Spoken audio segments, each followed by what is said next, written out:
네, 안녕하세요. 이번 시간에는 2019년 3회차 건축 계획 문제 풀어보도록 하겠습니다. 문제가 계획은 원래 쉬우니까요. 뭐 이렇게 힘들게 공부하진 않아도 됩니다. 그래서 2021년 문제 쭉 들어봤는데 그렇게 어렵지 않더라고요. 이번 시간에는 어쨌든 계속 순환돼서 문제가 나오니까 계획 문제는 2019년 3회차로 한번 풀어보도록 하겠습니다. 연차는 중요한 거 아니에요. 항상 뭐 한 500문제, 1000문제 사이에서 계속 돌려가면서 내니까. 자, 보기로 할게요. 과목 건축계획 2019년 3회차 1번 사무소 건축의 기준층 층고의 결정 요인과 관계가 먼 것을 했어요. 자, 기준층 층고라는 것은 우리가 뭐 한 10층짜리 건물이 있다. 근데 1층에 로비가 있다. 2층부터 사무실로 계획이 됐다라고 할 때는 1층은 뭐 로비층이라든가 또는 피난층, 또 흔히 1층 이렇게 얘기를 하죠. 2층부터 10층까지 사무소가 계획됐다 할 때는 2층부터 10층까지 기준층이라고 얘기를 합니다. 그런 기준층의 층고를 결정을 할 때에는 일단 높으면 좋아요. 근데 무조건 높다 해서 좋을까요? 그건 아닙니다. 높으면 높을수록 그만큼 건물 전체의 높이가 높아지니까 재료가 많이 들어가겠죠. 그럼 공사비가 증대될 수가 있어요. 공사기간도 늘 수가 있고요. 유지 관리하는 측면에서도 공간이 넓게 되면은 공조 또는 뭐 냉난방 같은 것들 있죠. 이런 것들이 굉장히 많이 소요됩니다. 비용들이. 그래서 부하가 커진다는 거예요. 과하게 높지 않게 하는 것이 좋겠다. 자, 그러면은 낮게 할수록 어떨까요? 좋겠죠. 근데 너무 낮으면 심리적으로 압박감을 느낄 수도 있고, 사람이 적으면 몰라도 많으면 많을수록 예를 들어서 공기 기적이 급격히 줄어들 수가 있어요. 그러니까 낮으면 낮을수록 무조건 좋은 건 아니고, 높다고 해서 무조건 또 좋은 것은 아닙니다. 적절한 용도에 맞는 높이가 가장 중요하더라. 자, 그래서 기준층 층고를 결정할 때 요인과 가장 관계가 먼 것은 1. 채광. 자, 채광 문제는 어떨까요? 낮은 공간이 있으면은 낮은 건물의 층고가 낮다 또는 천정고가 낮을 경우에는 햇빛이 그만큼 들지 않겠죠. 그죠? 창문이 높다, 천장이 높아가지고 창문을 높게 했다면 그만큼 햇빛이 많이 들어온다는 거예요. 따라서 사무실의 층고를 결정을 할 때, 예를 들어 햇빛이 많이 들어와야 되는 그런 넓은 로비라든가 거실 같은 것들을 계획을 한다라고 할 때는 층고를 높이 결정을 해줍니다. 따라서 층고 같은 경우에 채광은 층고에 관계가 된다 안 된다? 된다라는 거예요. 그럼 이거는 답은 아니겠네요. 두 번째는 사무실의 깊이라고 나와 있어요. 층고가 높다라고 할 때는 그만큼 햇볕을 많이 받을 수 있으니까 깊게 들어갈 수 있습니다. 사무실의 깊이를 깊이 할 수가 있어요. 근데 층고가 굉장히 낮다라고 할 때는 사무실의 깊이가 깊으면 깊을수록 햇빛이 그만큼 안 들겠죠. 즉 자연 채광이 안 돼요. 따라서 너무 깊은 공간을 못할 수가 있는 거죠. 층고가 낮을 경우에는 이럴 때 층고의 결정 요인에 포함이 될 수가 있겠네요. 사무실의 깊이를 내가 깊게 하겠다라고 할 때는 층고를 높이 한다는 거 유의할 수가 있고요. 자, 그다음 세 번째, 엘리베이터 설치 대수라고 했어요. 엘리베이터 설치 대수는 설치를 얼마냐 또는 몇 대 하냐, 이것은 층고랑 크게 관계없어요. 사무소 건축을 할 때 코어 계획을 하는 경우에 엘리베이터 대수가 많아지면 많아질수록 코어의 그런 크기가 늘어나는 거죠. 면적이 늘어나는 거예요. 그래서 평면 계획에 관계되는 것이 이것이 층고 자체에 대한 계획에는 크게 관계는 없더라는 거예요. 그래서 답은 일단에는 3번이 됩니다. 엘리베이터 설치돼서는 평면에 관계된다라는 거 해설 한번 보면서 복습을 합니다. 자, 그 다음에 네 번째는 공기조화요. 아까 얘기했습니다. 공기조화는 공간이 크면 클수록 공기조화해야 될 양이 많아져요. 그러니까 부하가 커진다는 거죠. 그러니까 사람이 뭐 몇 명 안 돼요, 어떤 방에. 근데 층고를 높게 하면 그 몇 명을 위해서 많은 그런 공기 기정량이 필요하다는 거예요. 계속 공조를 많이 해줘야 된다는 거죠. 따라서 공기조화도 관계는 된다는 거예요.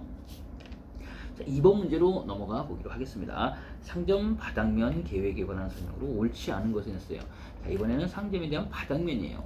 우리가 물건을 사러 상점에 들어갑니다. 근데 상점에 들어갈 때 막 이렇게 계단도 있고 요철도 있고 하면은 쇼핑하는데 불편하겠죠. 넘어질 수도 있고 카트를 끌고 다니기도 어려워요. 자, 그럼 매끈해야 됩니다. 근데 매끈하라고 그랬는데 그럼 미끌미끌해지냐? 그건 아니에요. 미끄러우면 넘어질 수가 있다는 거죠.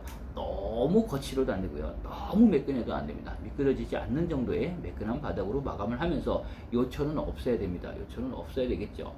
통로를 계획을 할 때에도 상점을 들어갔을 때 천천히 쇼핑을 잘 할 수 있는 그러한 동선을 유지 또 해줘야 됩니다. 이런 것들 몇 개 어떤 주의사항이 있어요. 자, 보기를 할게요. 옳지 않은 것을 고르셔야 했어요.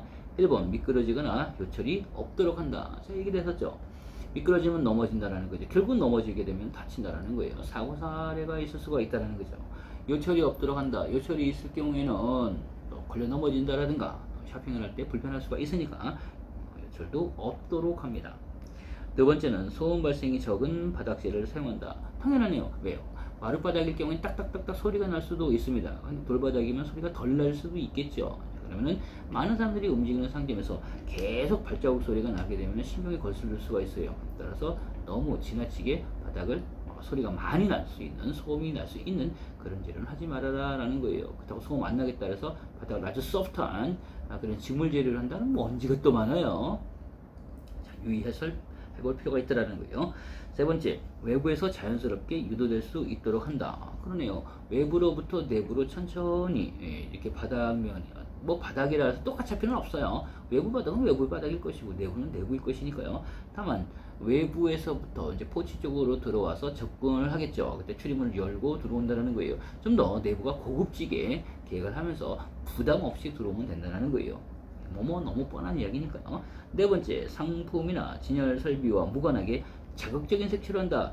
자, 주의를 끌 수 있는 건 좋아요. 예를 들어서 여기서 상품이나 진열 설비에 관계됨으로 예를 들어서 주의를 끌 수 있는 또는 너무 지나치게 눈으로 반사되지 않는 재료로 하면 괜찮다. 그건 괜찮아요.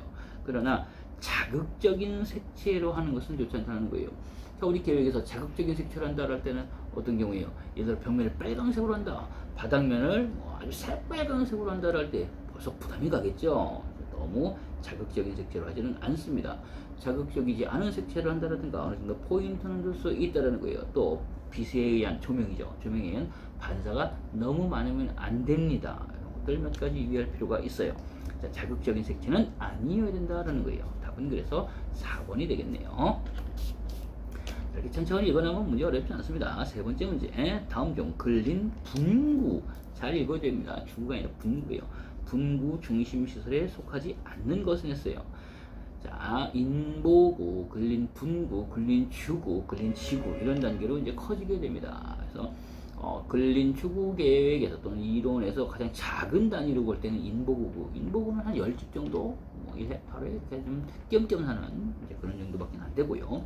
분구 정도 되면은 그런 인보구가 약 20개 정도가 모여야 됩니다.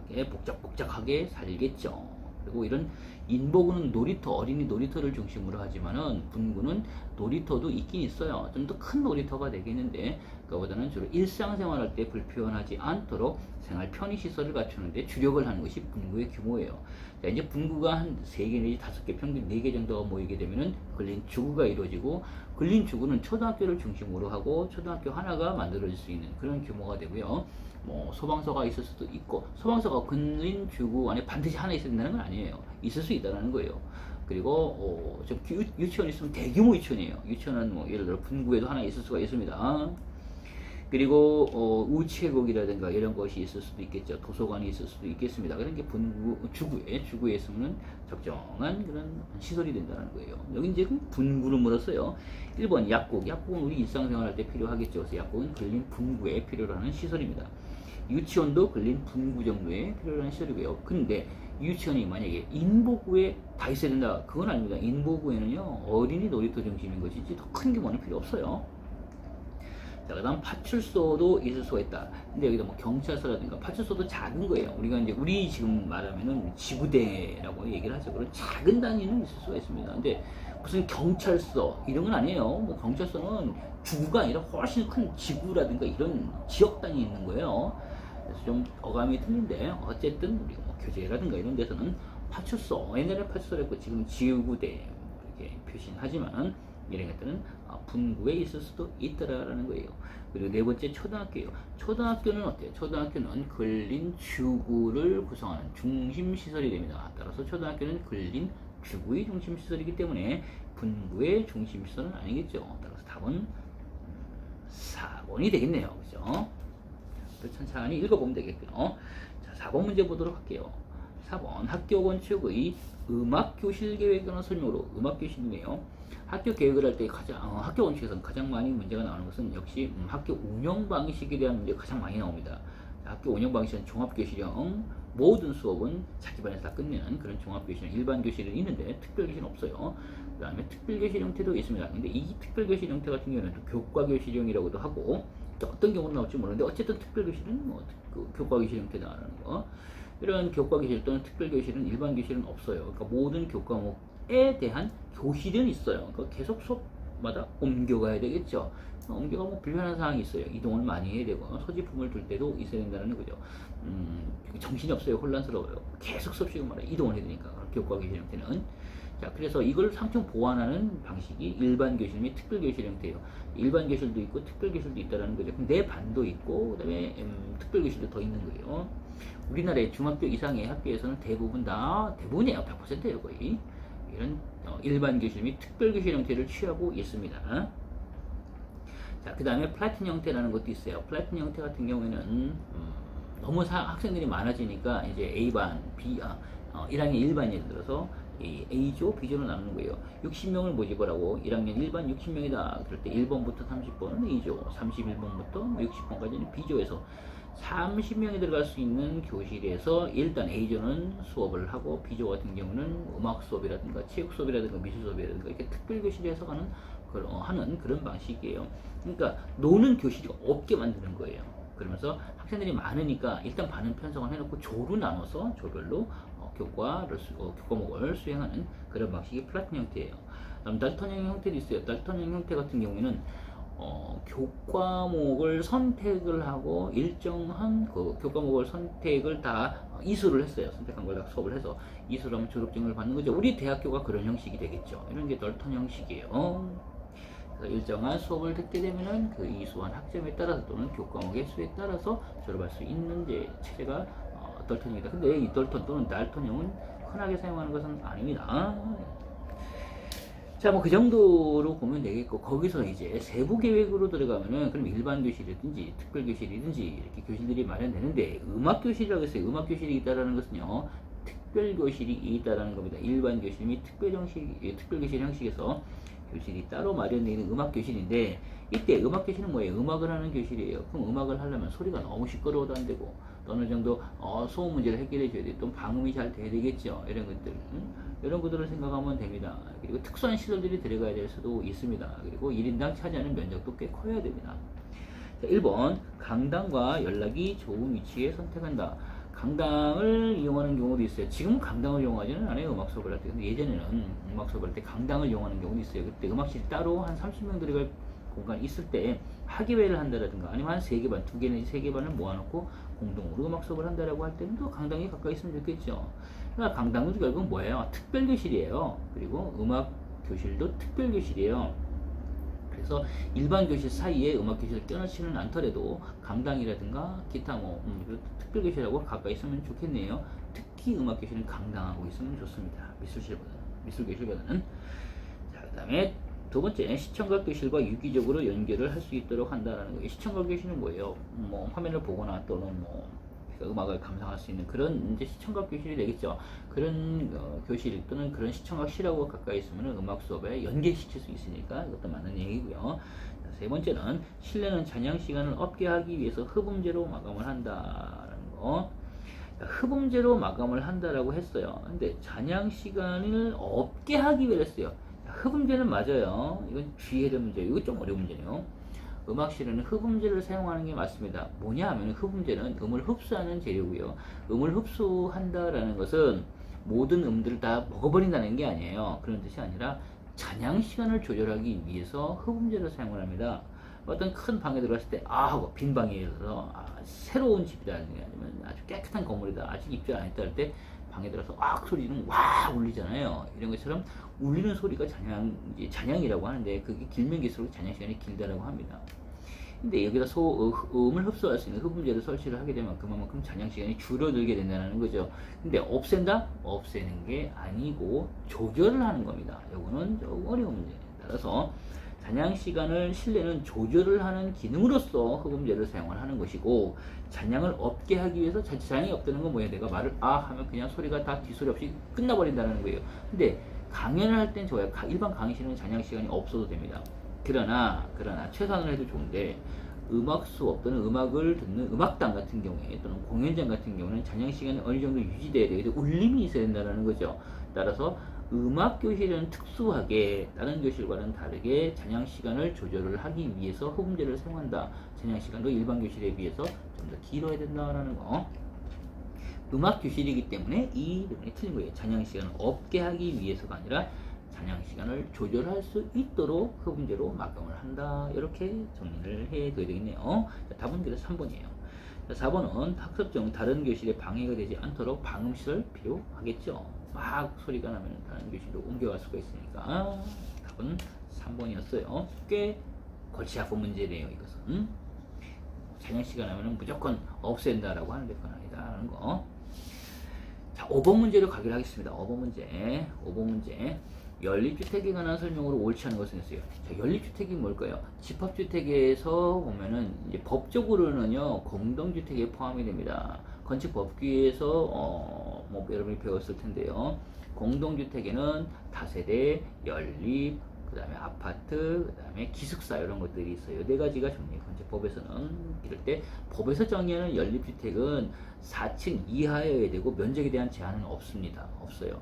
아파트는 면적에 대한 제한도 없을 뿐더러 5층 이상이면 아파트예요. 그리고 다세대 같은 경우는 면적의 제한이 있지요. 층수의 제한도 있고 이렇게 나누게 됩니다. 뭐 법규 시간이 아니니까는 법규 시간에 배웠을 거니까 넘어가기로 하고. 자, 법에서 이야기하는 연립주택이 있는가 하면은 계획에서 이야기하는 연립주택도 또 있습니다. 계획에서 이야기하는 건축 계획에서 이 아주 옛날부터 오던 그런 연립주택 같은 경우는 연립이 되어 있는 거예요. 자, 건물이 이렇게 있어요. 예를 들어 한번 볼까요? 건물이 여기 있어요. 건물을 뚝딱 띄워놓는 게 아니라 바짝 붙여놨어요. 이렇게 바짝. 그러면은 서로 건물들이 기대서 서 있겠죠. 기대서 서 있을 때 연립이에요. 내가 서 있는데 저 멀리 떨어지는 게 아니라 내 옆에 사람이 서 있어요. 그럼 연립되어 있는 거랑 마찬가지예요. 나란히 이렇게 서 있어요. 나란히 서 있어 가지고 집들에서 문을 이렇게 출입문을 달고 우리 집으로 들어가겠다. 또 옆집 들어가겠다. 이렇게 각각 나란히 서 있는데 얘네들은 하나가 단독으로 있을 땐 단독주택이고 이 단독을 붙여가지고 나란히 배치한 게 바로 연립이에요. 이게 연립이에요. 그리고 단독주택들이 집합이 되어 있기 때문에 집합 형식 중에 집합주택의 형식 중에 하나가 연립주택이라는 거죠. 자, 그런 연립주택이 있고 통상 연립주택은 과거에는 4층 정도, 뭐 지금도 못 보면 4층 정도를 짓기도 하고 때에 따라서는 2층 정도나 뭐 3층에서 끝나는 경우도 있습니다. 외국의 경우는 단층도 있어요. 우리나라도 단층형으로 만들어진 연립주택이 있다 없다? 있어요. 자, 그래서 연립주택은 잘 짓고 하면은 참 좋은데 4층으로 빡빡하게 지면은 굉장히 열악한 그런 집합주택 형식이 됩니다. 자, 연립주택 같은 경우에는 예를 들어서 중정이는 중정형도 있고 가운데 정원이 있는 거예요. 정원이 있고 뺑 건물이 둘러싸이는 중정형도 있어요. 그냥 정말로 나란히 붙은 이 일자형으로 길게 가 있는 이런 로우 형식도 있습니다. 여러 가지 형식이 있어요. 그리고 얘가 언덕에 있다라고 할 때는 건물이 아래쪽에는 약간 낮고 위쪽으로 갈수록 높겠죠. 이렇게 스킵된 형태에서 스킵플로어의 집합주택 형식 중에 연립주택도 있습니다. 한 채 한 채 떨어지게 되는 게 아니라 나란히 붙어가지고 여러 채가 있으면 그것 또한 연립주택이에요. 그래서 연립주택은 건축법에서 이야기하는 연립주택이냐? 그건 건축법에서 이야기하세요. 그리고 건축계획에서는 집합주택 형식에서 건물들이 나란히 주택들이 나란히 붙어가지고 있는 그런 형식을 얘기한다라고 이해를 하셔야 됩니다. 자, 이제 가끔씩 뭐가 다르냐고 자꾸 질문이 오는데 이런 정도로 정리하면 되겠죠. 5번에 연립주택에 관한 설명으로 옳지 않은 것은 했어요. 1. 중정형 주택은 중정을 아트리움으로 구성하는 관계로서 아트리움 주택이라고 한다. 가운데 정원이 있는 경우는요 중정형 주택이에요. 가운데 정원이 있으니까. 그리고 아트리움이라고 합니다. 중정을. 그래서 아트리움 하우스라고도 합니다. 근데 과거에는 파티오라고도 부릅니다. 따라서 파티오 하우스라고도 불러요. 세 가지 같이 공통으로 의미는 조금씩은 틀린데 어쨌든 거의 같은 의미로 사용한다는 거. 두 번째, 로우하우스는 열지어 있는 거예요. 지금 그린 것처럼 나란히 쭈루룩 나란히가 있으면 열지어 있는 거예요. 우리가 뭐 3열 정대로 또는 뭐 3열 횡대로 서 하면 나란히 쭈루룩 쓰죠. 그것이 바로 로우하우스 형식의 저층형으로 길게 열지어 있는 것들. 지형 조건에 따라서 로우하우스는 다양한 배치를 할 수가 있습니다. 뭐 반드시 직선이 되는 건 아니에요. 그 다음에 세 번째, 테라스 하우스는 경사지를 적절하게 활용할 수가 있겠죠. 경사지에 짓긴 참 좋아요. 언덕이 이렇게 있으면 해볼까요? 단면으로 올 때 언덕이 있으면은 이렇게 이런 형식으로 차곡차곡 지어나가게 되겠죠. 이것도 옆으로 본다면 이렇게 나란히 여기 한 집, 또 한 집, 또 한 집, 또 한 집 붙어 있을 수도 있어요. 아래층에 또 있을 수도 있고요. 그래서 열린 형식으로 만들어질 수도 있더라. 단독형으로 할 수도 있고. 그래서 테라스 하우스는 경사지를 적절하게 이용할 수 있는 아주 좋은 그런 형태가 될 수도 있습니다. 그리고 각 홈마다 정원을 가질 수 있더라. 아래층의 지붕을 위층의 정원으로 쓸 수도 있으니까요. 네 번째, 타운하우스는 도로에서 2층으로 진입함으로 2층은 생활공간, 1층을 수면공간의 공간으로 구성한다. 타운하우스는요, 무리지어서 산다는 의미고요. 1층으로 들어가서 2층으로 내가 올라가겠다라고 할 때는 1층에 주출입구가 있을 때는 주출입구에 현관이 있어요. 현관이죠, 현관. 현관으로 들어갔을 때는 홀이 있고, 홀에서 또 뭐가 보입니까? 거실이 보이게 됩니다. 그리고 식사실이라든가 부엌들이 보입니다. 그리고 2층으로 올라가서 침실이 있어요. 자, 여기 볼까요? 도로에서 2층으로 진입함으로, 그 다음에 2층은 생활공간, 1층은 수면공간으로 갖는다라고 했는데, 자, 반드시 그런 거는 아니에요. 도로에서 2층으로 진입할 수도 있습니다. 이거는 애매한 부분이네요. 그래서 경사지를 만약에 이용한다라고 할 때 경사지에서 아래쪽에 여기가 1층이고 여기가 2층이에요. 여기가 우리 집이에요. 예를 들어서 이만큼 우리 집이다 할 때 도로가 아래쪽에 있어요. 아래쪽에 있어서 문이 이렇게 있으면 이 문을 열고 들어갈 때 이 아래층 1층 같은 경우에는 이제 거실 같은 게 있겠죠. 그 다음에 2층 같은 경우는 침실을 두게 됩니다. 침실. 따라서 통상 도로가 1층에 있다면 1층으로 들어가서 1층에는 1층으로 진입을 시켜서 생활 공간을 두고 2층으로 올라가서 수면 공간을 두는 게 맞다는 거죠. 그래서 이거는 완전히 잘못된 설명은 아니에요. 근데 우선 통상 타운하우스는 평지로 계획을 해본다면 평지에서 2층으로 계획을 할 때 1층으로 들어가서 1층에는 거실 공간, 2층, 그러니까 거실과 같은 생활 공간, 2층에 침실 공간이 있기 때문에 이건 잘못 설명되어 있다. 이렇게 풀면 됩니다. 이 문제는 근데 엄격하게 말해서는요, 예를 들어 도로가 여담에 답은 4번이에요. 일단 기본적으로 2층으로 들어가서 1층으로 내려가는 하향식으로 타운하우스를 계획할 수도 있습니다. 이게 평지가 아니라 약간 경사졌는데 그럼 열로 들어와서 도로가 이쪽에 2층에 있고 아래로 내려가는 그런 타운하우스 형식이다. 스킵되어 있는 이럴 경우에 이 답이 틀리게 될 수도 있어요. 자, 그런데 통상 일반적으로 타운하우스는 평지 등량 개념으로 볼 때 1층은 진입을 하니까 생활공간, 2층은 개인 공간으로 배려하는 게 훨씬 좋다라는 것 이렇게 정리해 두십니다. 자, 답은 4번으로 이해하면 되겠고요. 그 다음에 6번 문제, 공장건축의 레이아웃 계획에 관한 설명으로 옳지 않은 것을 했어요. 자, 레이아웃은 배치 계획이라는 뜻입니다. 배치 계획. 공장을 내가 계획을 하겠다. 근데 서울, 경기권 내에 복잡한 도시다. 우리 의정부의 한 복판에다 짓겠다라고 할 때는 넓은 땅은 아주 비싼 돈 주고 살 수도 있습니다. 많은 돈을 주고요. 근데 공장 하나 짓는데 한 복판에다가 시내 전철 옆에다가 한 10,000평을 사가지고 공장을 하겠습니까? 그 좋은 여건에는 아파트를 짓든지 오피스텔 높은 빌딩을 짓든지 이렇게 분양성이 수익성이 높은 그런 건축물을 주는 게 나아요. 따라서 공장을 내가 계획을 한다라고 할 때는 도심지 한복판에 지을 때는 넓은 부지를 사서 가는 것보다는 뭐가 좋을 거예요? 아파트형 공장처럼 적은 부지에 비싼 땅값이 비싸니까 높게 지어서 지식형 산업센터 이런 것도 있겠죠. 이런 거 짓는 게 낫고 약간 교외로 나간다, 좀 지방 지역으로 나간다라든가 한강 지역으로 나간다라 할 땐 넓은 땅을 확보할 수가 있으니까 그때는 넓게 확보해서 건물을 하나씩 띄엄띄엄 저층으로 해서 공장을 짓는 게 비용이 절감이 될 수도 있어요.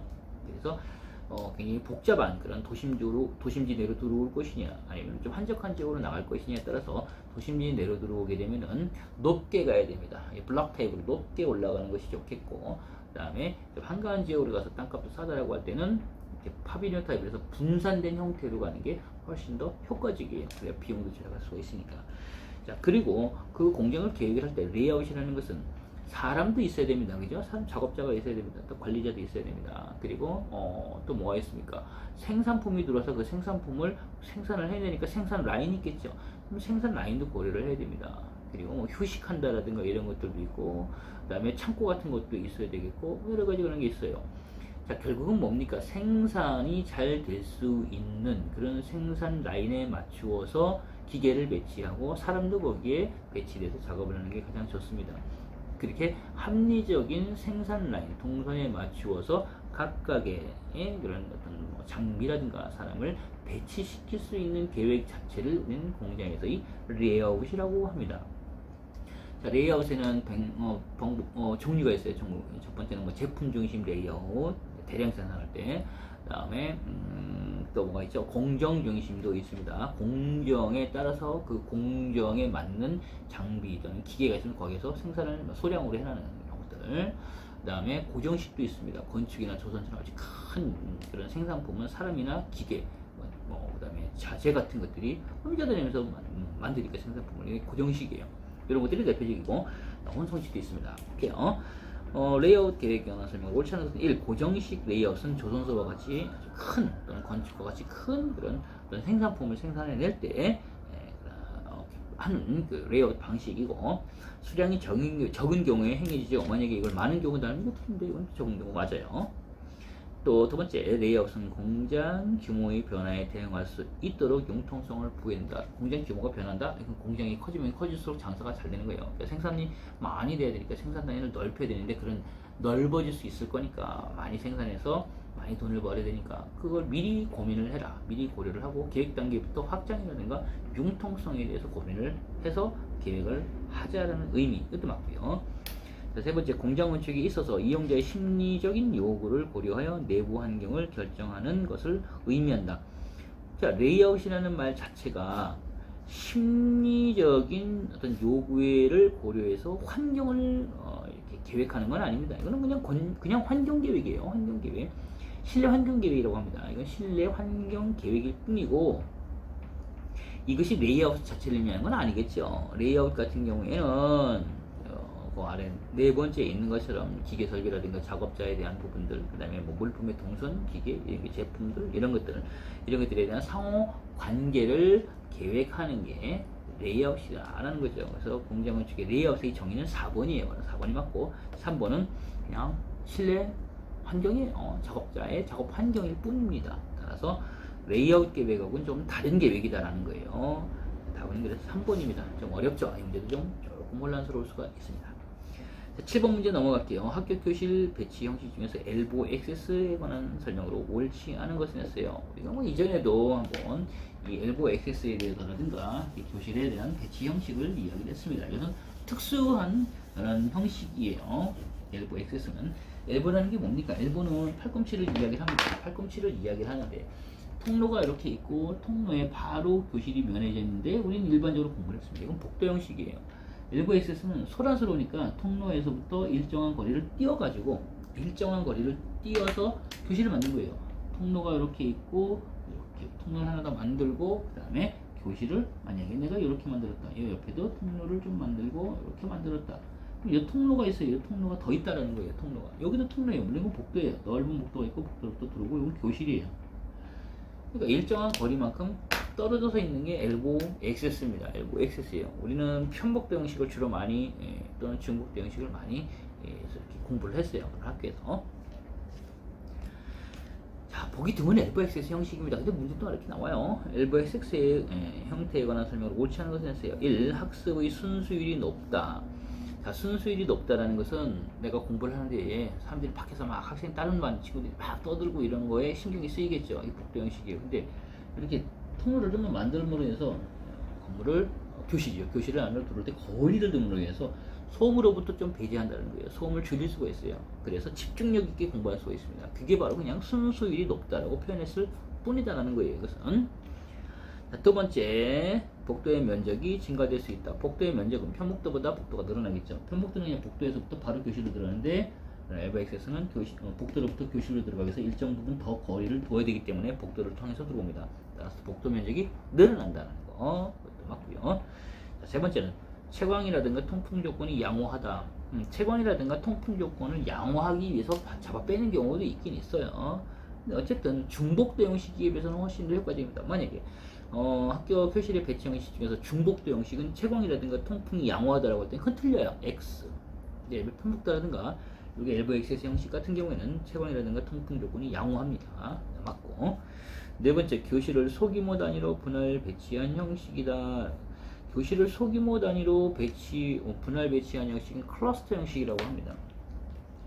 자, 클러스터라는 것은 이렇게 교실이 있고, 교실을 몇 개 그룹핑하는 거예요.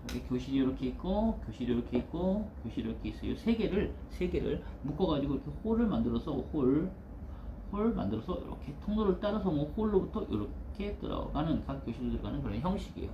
그럼 이 하나, 1, 2, 3, 하나, 둘, 셋, 세 개 반이 한 그룹핑 되어 있는 거예요. 2층으로 간다면은 이렇게 계단을 만들면 되겠죠. 그래서 올라가면 되는 겁니다. 이런 예 형식이 이런 클러스터 형식이에요. 클러스터 형식. 그래서 교실을 소단위로 분할 배치한 형식은 엘보 액세스가 아니라 복도 형식에 가깝고요. 이런 소규모 단위로 해서 소단위로 분할하는 것은 클러스터 형식입니다. 그래서 답은 4번이에요. 엘보 액세스 설명을 하는 게 아니고 클러스터 형식에 대한 설명을 하고 있구나, 이렇게 정리해 주시면 됩니다. 자, 그 다음에 이제 다음 문제로 넘어가 볼게요. 7번 문제였고요. 8번 문제, 복층형 아파트에 관한 설명으로 옳은 것은 했어요. 복층형 아파트를 했어요. 복층형 아파트 같은 경우에는 단층형과 다르게 복층형은 한 층 더 올라가야 됩니다. 우리 일반적으로 아파트는 한 층만 사용하잖아요. 근데 복층형 아파트 같은 경우는 내가 들어갔어요. 그럼 우리 집이 아파트인데 2층이 더 있는 거예요. 한 층이 더 있는 거예요.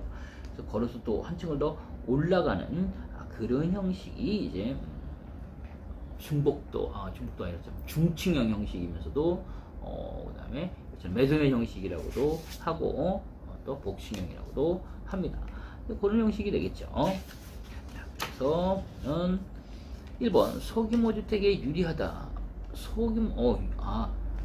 복층형 아파트에 관한 설명으로 옳은 것은 했네요. 이게 잘못 읽을 뻔했어요. 옳지 않은 것은 맨날 찾다가요. 옳은 것은 1번 소규모 주택에 유리하다. 자, 단층형 아파트, 예를 들어 17평짜리다, 20평짜리다, 뭐 25평짜리다, 이렇게 그런 아파트 정도에서 복층형으로 만들려면은 너무 좁아요. 조그마한데 방만 2개 올 수가 없으니까 넓은 집에서 반 땅 해가지고 위로 올리면은 괜찮습니다. 그래서 한 층에만 25평씩 사용해서 50평 정도 사용한다면 적당한데, 조그만 소규모 주택에서는 복층형으로 만들 수가 없어요. 2층으로 올라가는 부담감도 있으니까. 그만큼 복도 면적이 늘어내고 또는 계단 면적이 늘어내기 때문에 옳지는 않다. 그래서 복층형 아파트는 규모가 큰 대규모 아파트에 적당하더라라는 거예요. 대규모 아파트에 적당하다는 거. 자, 그리고 두 번째 보면은 다양한 평면 구성이 가능하다. 평면 구성 자체가 어려워요. 왜냐면 1층은 거실 있고 그 다음에 주방도 있고 2층으로 우리 집이 2층도 우리 집이라고 했잖아요. 올라갔는데 2층에는 또 거실이 있을 필요 없기 때문에 침실이 있어요. 그래서 평면 계획을 짜는 거는 굉장히 어렵고 복잡해집니다. 그리고 구조 계획도 어려워져요. 그 대신에 평면 구성을 조금 더 이렇게 여유 있게 할 수는 있습니다. 그래서 그 1층, 2층에 인테리어 같은 경우도 자유롭게 할 수가 있고, 위로 올라가면 침실에 대한 침실 부분의 계획도 좀 다양한 구성을 해줄 수가 있는 구조만 해결된다면은 그런 여지는 분명히 가능합니다. 여지가 분명히 가능해요. 따라서 옳은 것은 2번이고요. 조금 어려운 문제네요. 다음 3번은 엘리베이터가 정지하는 층수가 많아진다. 복층형 아파트는요, 1층, 2층을 우리가 쓰고 3층, 4층은 다른 집에 쓴다 그럴 때는 2층은 셀 필요가 없어요. 그래서 1층 쓰고 3층 쓰고 1, 3, 5, 7, 9층만 쓰면 되겠죠. 복층형 아파트니까. 그만큼 엘리베이터의 정지층 수는 줄어듭니다. 격층 운행한다라고 보통 얘기를 하는데, 그래서 엘리베이터의 정지하는 층수는 많아지는 게 아니라 오히려 줄어든다는 거. 다음 네 번째, 플랫형에 비해 복도 면적이 커서 유효 면적이 작다. 플랫 형태는 한 층만 사용하는 거예요. 우리 아파트, 우리가 일반적으로 다 플랫형이에요. 대부분 다 99.9%가 그런 플랫형에 비해서 복도 면적이 커지고 유효 면적이 작다. 이거는 복도 형식일 때만 생각을 하셔야 됩니다. 복도 형식일 때는 한 집의 규모가 클 때는 복도 외부의 복도가 편복도 형식이라면 길어져요.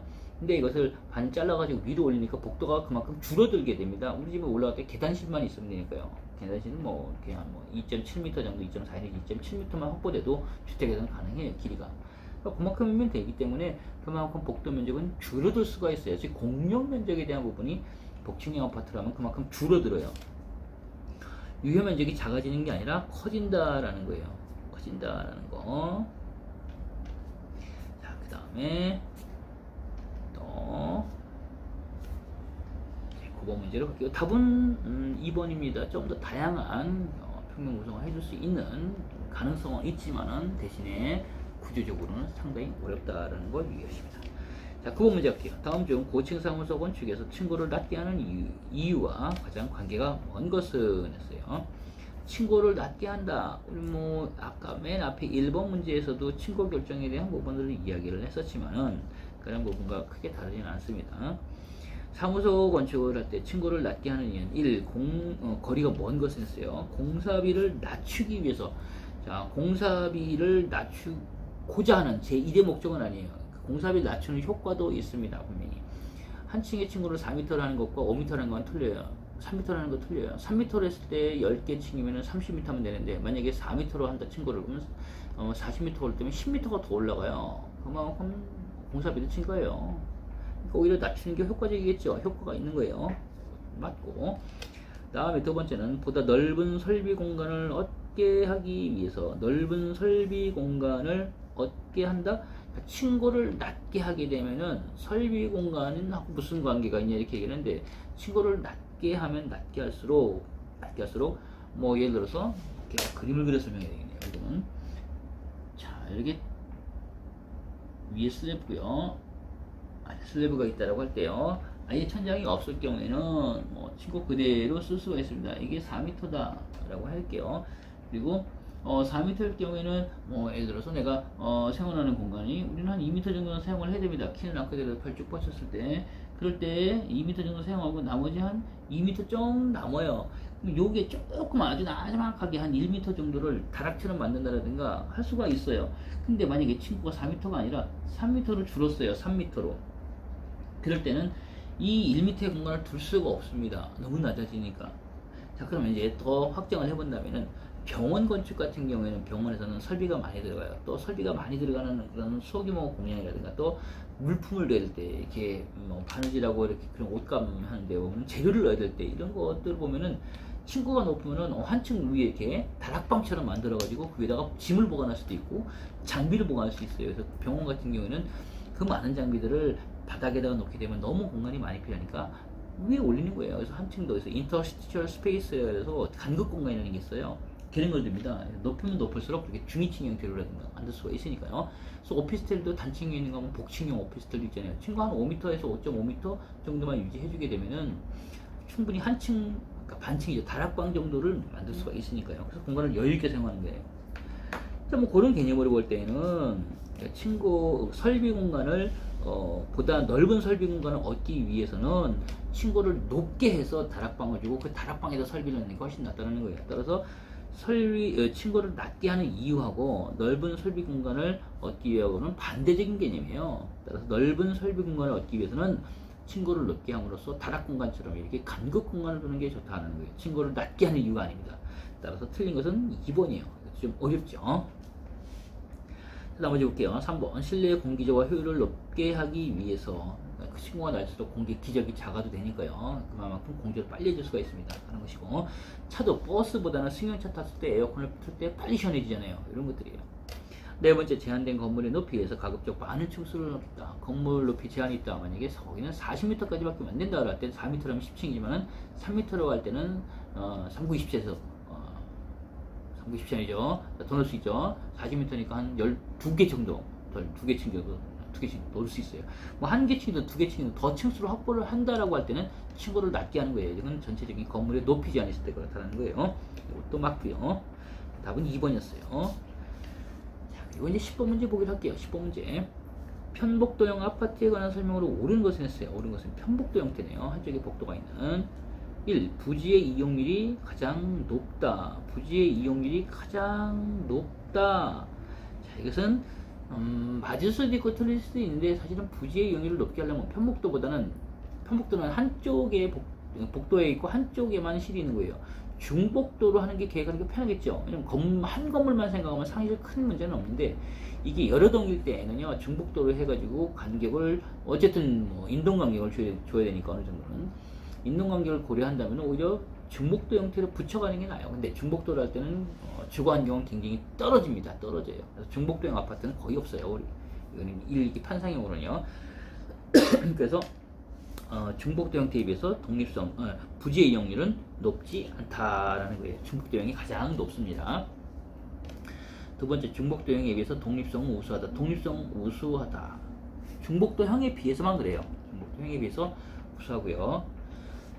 그 다음에 세 번째, 중복도 같은 경우에는 복도를 따라가다 폐쇄되어 있으니까 소란스러울 수가 있어요. 그래서 중복도형보다는 편복도가 조금 낫다라는 거예요. 이게 옳은 거네요. 답은 이거네요. 옳은 것을 찾아냈으니까. 세 번째, 중복도형에 비해서 통풍이라든가 채광은 불리하다. 중복도형이 통풍 채광이 훨씬 불리해요. 편복도형에 비해서. 이것도 맞는 내용이에요. 통행을 위한 공용 면적이 작아서 건물의 이용도가 높다. 통행을 위한 공용 면적이 작다? 많죠. 뭐보다? 홀형에 비해서, 계단이면 홀형에 비해서 따라서 이용도는 떨어집니다. 건물의 이용도가 높은 것은 계단이면 홀형이에요. 답은 2번이었어요.